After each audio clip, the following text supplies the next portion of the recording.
Assalamualaikum warahmatullahi wabarakatuh. Di sini kami akan menjelaskan materi kami tentang organisasi internasional dari kelompok 7 yang beranggota 2 orang, yaitu saya sendiri Arina Manaskana dan teman saya Geline Piriana.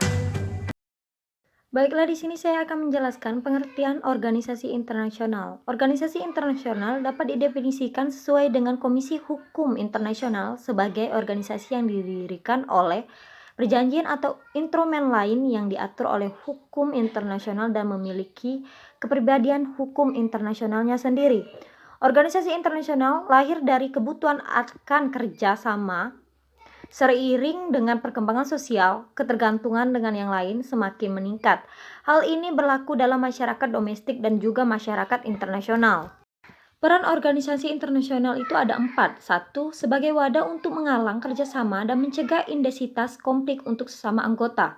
2. Sarana untuk perundingan dan menghasilkan keputusan yang disepakati bersama dan saling menguntungkan pihak yang terlibat. 3. Lembaga yang mandiri dalam melaksanakan kegiatan seperti kegiatan sosial, kemanusiaan, dan bantuan pelestarian lingkungan. 4.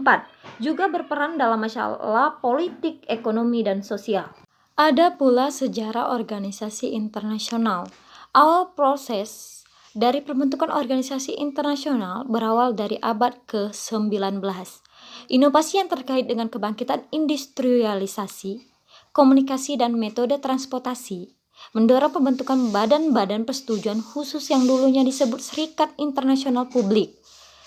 Serikat tersebut dirancang untuk memfasilitasi kerjasama pemerintah dalam menangani masalah ekonomi dan sosial. Serikat yang paling terkenal diantaranya Telegrafi Union pada tahun 1985 dan Universal Postal Union pada tahun 1874. Kedua organisasi tersebut adalah organisasi yang bertahan menjadi badan khusus dari Perserikatan Bangsa-Bangsa.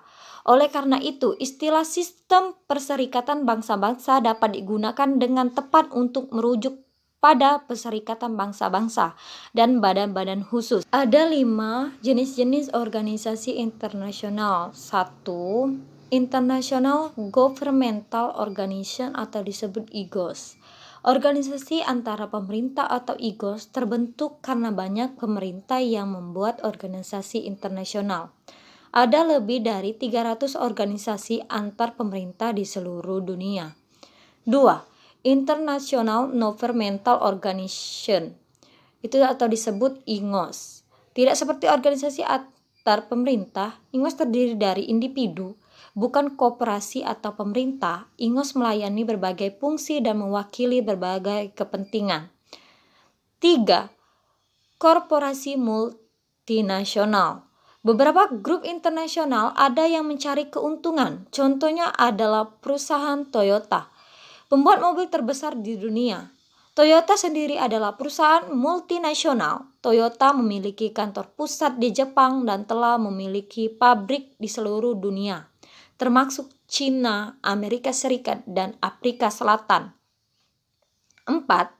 Organisasi non-profit. Organisasi non-profit berarti organisasi ini tidak mencari keuntungan materi. Lembaga non-profit biasanya memiliki fokus atau minat yang sama seperti lingkungan, bantuan kemanusiaan, bahkan liburan. Yang kelima itu organisasi internasional lainnya dan beberapa organisasi internasional menggabungkan ketiga jenis organisasi. Mereka menciptakan pendapat atau keuntungan untuk mendukung diri mereka sendiri. Baiklah, selanjutnya saya Geline Pirianas akan menjelaskan struktur organisasi internasional. Yang pertama yaitu kantor pusat. Organisasi internasional yang pastinya memerlukan kantor pusat untuk mengatur organisasinya. Yang kedua, keanggotaan. Di dalam organisasi internasional memiliki 2 jenis keanggotaan, yaitu jenis pertama anggota asli atau pendiri dan anggota lain yang menyusul. Yang ketiga, tujuan. Organisasi internasional memiliki beberapa tujuan dan peran utama dalam organisasi internasional adalah mencapai tujuan tersebut. Yang keempat, organ. Organisasi internasional memiliki minimal 1 organ utama untuk menjalankan tugas organisasi internasional. Dan yang kelima yaitu Badan Paripurna. Badan Paripurna adalah badan pembuat kebijakan untuk organisasi. Semua anggota menduduki Badan Paripurna. Permanen PBB memiliki 5 anggota terpilih. Yang ketujuh, Sekretariat. Sekretariat adalah badan administrasi permanen. Fungsi utama sekretariat adalah mengkoordinasi organisasi internasional. Yang ke-8, pengambilan keputusan. Organisasi internasional membentuk sistem pemungutan suara untuk setiap pengambilan keputusannya.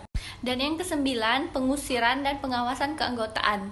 Organisasi internasional memiliki opsi untuk pengusiran keanggotaan. Yang ke-10, amandemen. Perjanjian organisasi internasional dapat diubah sesuai dengan aturan regulasinya.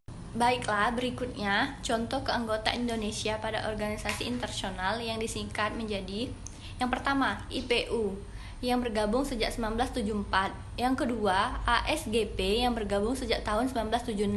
Yang ketiga, PUIC yang beranggota sejak tahun 1999.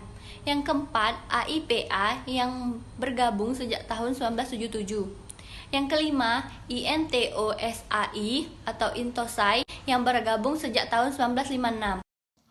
Baiklah, mungkin itu saja yang bisa kami jelaskan. Semoga bermanfaat dan terima kasih. Wassalamualaikum warahmatullahi wabarakatuh.